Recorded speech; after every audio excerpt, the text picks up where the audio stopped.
ఈ కార్యక్రమం జరుగుతూ ఉంది. నెల్లూరు నగర నియోజకవర్గంలో పెద్ద ఎత్తున అన్ని వార్డుల్లో కూడా ఈ కార్యక్రమం నిర్వహించడం జరిగింది. ప్రతి గడపకు కూడా వెళ్ళడం జరిగింది. ప్రతి ఒక్కరు కూడా దీన్ని ఆశీర్వదించడం కూడా జరిగింది. కేవలం ఈ కార్యక్రమం మొదటగా ప్రారంభించింది ఏకంగా మనం 17 ప్రభుత్వ మెడికల్ కాలేజీలను తీసుకొని వస్తే వాటన్నిటినీ కూడా ప్రైవేటు పరం చేయడానికి చేస్తున్నటువంటి ఈ కూటమి ప్రభుత్వానికి వ్యతిరేకంగా ఆ నిర్ణయాన్ని ఉపసంహరించుకోవాలన్న ఆలోచనతో మళ్ళీ కోటి సంతకాల ఉద్యమాన్ని ముందుకు తీసుకురావడం కూడా జరిగింది. అయితే ప్రజల్లో అప్పటికే ఉన్నటువంటి ఆవేదన కానీ ఆక్రోశం కానీ అంటే అనేకమైనటువంటి విషయాల్లో అటు సంక్షేమ కార్యక్రమాల్లో కానీ అభివృద్ధి కార్యక్రమాల్లో కానీ ప్రతి దాంట్లో కూడా ఫెయిల్ అవుతున్నటువంటి కూటమి ప్రభుత్వం మీద అప్పటికే వెక్స్ అయిపోయినటువంటి ప్రజలందరూ కూడా ముందుకొచ్చి ఈ కార్యక్రమంలో పాల్గొనడం, స్వచ్ఛందంగా అందరూ కూడా వచ్చి సంతకాలు చేయడం కూడా చాలా సంతోషంగా అనిపించింది. మేము అనేకమైనటువంటి ఇళ్ళకి వెళ్ళాం. అటు తెలుగుదేశం పార్టీకి సంబంధించిన వాళ్ళ ఇళ్ళకి వెళ్ళాం. వాళ్ళ ఆఫీస్ షాపులకు కూడా వెళ్ళడం జరిగింది. ప్రతి ఒక్కరు కూడా ఒక మంచి కార్యక్రమంలో మీరు భాగస్వాములు అవుతా ఉన్నారు, మేము తప్పకుండా కూడా మీకు సంతకం పెడతామని చెప్పి వారందరూ కూడా ముందుకు రావడం కూడా జరిగింది. మన రాష్ట్ర వ్యాప్తంగా కూడా 1,000,000 సంతకాల సేకరణ చేయాలన్న ఆలోచనతో ఈ కార్యక్రమాన్ని నిర్వహించి మన నియోజకవర్గంలో నెల్లూరు సిటీ నియోజకవర్గంలో 60,000 టార్గెట్ ని మనం పెట్టుకోవడం కూడా జరిగింది. అయితే ఏకంగా మనం సుమారుగా 75,000 మంది 73,118 మందికి ఇప్పటికి మనకు సంతకాలు చేయడం కూడా జరిగింది. ఏదో వేగంగా సాధిస్తున్నటువంటి ఫిగర్ కాదు. మీకేదో నేను ఈ బాక్సుల్లో పెట్టాం. సుమారుగా ఈ రోజు 30 బాక్సుల్లో వీటన్నిటినీ కూడా సేకరించి ఆ పత్రాలన్నీ కూడా పెట్టాం. అయితే జగన్మోహన్ రెడ్డి గారు ఇచ్చినటువంటి ఆదేశాల ప్రకారం కేవలం మీరు సంతకాలు పెట్టడం కాదు, వాటన్నిటిని కూడా డిజిటలైజ్ చేయాలని చెప్పడం కూడా జరిగింది.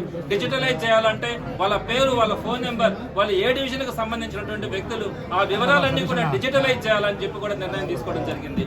ఆ క్రమంలో నెల్లూరు సిటీ నియోజకవర్గం నుంచి మొత్తం 73,000 చిల్లరకు సంబంధించినటువంటి ఫామ్స్ అన్నింటినీ కూడా మొట్టమొదటిగా డిజిటలైజ్ కూడా పూర్తి చేయడం కూడా జరిగింది. ఆ డిజిటలైజ్ చేసినటువంటి పెన్ డ్రైవ్ కాపీని కూడా ఈ రోజు జిల్లా పార్టీ ఆఫీస్ లో సబ్మిట్ చేయడం కూడా జరుగుతూ ఉంది. ఇంత పెద్ద ఎత్తున రాష్ట్రంలో సుమారుగా 1,20,00,000 మంది పాల్గొన్నటువంటి ఈ ఉద్యమం నాకు తెలిసి చాలా మంది సీనియర్లకు కూడా తెలిసినంత వరకు స్వాతంత్రం వచ్చిన తర్వాత ఎప్పుడు కూడా ఇంతమంది ముందుకొచ్చి పెట్టినటువంటి పాల్గొన్నటువంటి కార్యక్రమం ఎక్కడా కూడా కనిపించదు. మరి ఈ రోజు ప్రజల యొక్క ఆవేదన మనం గమనిస్తా ఉన్నాం.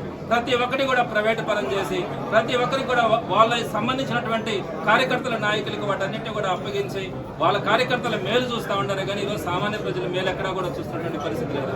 ఒక పక్క నెల్లూరు నియోజకవర్గంలో కనుక చూస్తే ఎక్కడ పెట్టినా కూడా గంజాయి, రౌడీ షీటర్స్ పెరిగిపోతున్నారు. వీటన్నిటికీ వ్యతిరేకంగా ప్రజలు ఈ రోజు ఈ కార్యక్రమంలో మాకు మద్దతు ఇచ్చినందుకు వారందరికీ కూడా పేరు పేరున నేను ధన్యవాదాలు తెలియజేస్తా ఉన్నాను. అందులో భాగంగా నెల్లూరు నగర నియోజకవర్గంలో ప్రతి కార్యకర్త నాయకులు కూడా వారి గురించి ఎంత చెప్పినా కూడా తక్కువ అనిపిస్తుంది. ఇంకా 3 సంవత్సరాలకు పైగా ప్రతిపక్షంలో మనం ఉండాల్సి వచ్చినా కూడా అధికారం వాళ్ళకు ఉండాల్సిన పరిస్థితుల్లో కూడా ఈరోజు అంతమంది నాయకులు కార్యకర్తలు ముందుకొచ్చి ఇళ్ళకి తిరిగి ఈ కార్యక్రమంలో పాల్పంచుకుని ఈ కార్యక్రమాన్ని దిగ్విజయం చేసినందుకు వారందరికీ కూడా నేను హృదయపూర్వక నమస్కారాలు తెలియజేస్తా ఉన్నాను. రాబోయే రోజుల్లో కూడా వైఎస్ఆర్సీపీ పార్టీ కార్యకర్తల నాయకులకు తప్పకుండా కూడా పార్టీ అండగా ఉంటుంది. నేను వారితో పాటు నడుస్తానని కూడా తెలియజేస్తా ఉన్నాను. గత సంవత్సరం 3 నెలల నుంచి కూడా నెల్లూరు నగర నియోజకవర్గంలో ఏ సమస్య వచ్చినా కూడా కార్యకర్తల నాయకులతో పాటు నడవడం కూడా జరుగుతూ ఉంది. రాబోయే రోజుల్లో కూడా జగన్మోహన్ రెడ్డి గారు ఇచ్చినటువంటి ఆదేశాల మేరకు ఒకటే చెప్తా ఉన్నాం. ఈ రోజు ప్రతిపక్షంలో ఉన్నప్పటికీ కూడా ఏ కార్యకర్త నాయకుడైతే ప్రజల పక్షాల నుండి వైఎస్ఆర్సీపీ కోసం పోరాడుతూ ఉన్నారో వారందరికీ కూడా రేపు అధికారం వచ్చిన తర్వాత వారందరికీ కూడా సముచితమైనటువంటి గౌరవం కల్పించడంతో పాటు వారందరికీ కూడా ఒక న్యాయం కలిగేలాగా చేయడం కూడా జరుగుతుంది. నేను ఈ రోజు గడిచిన 1 సంవత్సరం 3 నెలలను చూస్తూ ఉన్నాను. నెల్లూరు సిటీ నియోజకవర్గంలో ఏ కార్యక్రమం చేసినా కూడా కొన్ని వేల మంది ముందుకు వస్తూ ఉన్నారు. ఏ చిన్న కార్యక్రమం చేసినా కూడా ఒక 100 మంది ముందుకు వస్తూ ఉన్నారు. తప్పకుండా కూడా వారి యొక్క సేవలను గుర్తుపెట్టుకోవడం జరుగుతుంది. ఈ రోజు ప్రజల పక్షాన్ని మనం అంతా పోరాడుతూ ఉన్నాం. ఆ పోరాడే క్రమంలో మీరు అందరూ కూడా భాగస్వాములు అవుతా ఉన్నందుకు తప్పకుండా మీ అందరికీ కూడా సముచితమైనటువంటి గౌరవం ఇవ్వడం కానీ రేపు అధికారం వచ్చిన తర్వాత ప్రజలకి మేలు చేయడంలో ప్రజలకి ప్రయోజనం కలిగించే క్రమంలో మీ అందరినీ కూడా భాగస్వాములు చేయడం కానీ వారందరి ముందు మీరు గౌరవంగా ఉండే విధంగా చేయడం కూడా తప్పకుండా నెరవేరుతుందని నేను మనస్సాక్షిగా నేను వాళ్ళందరికీ కూడా హామీ ఇస్తా ఉన్నాను.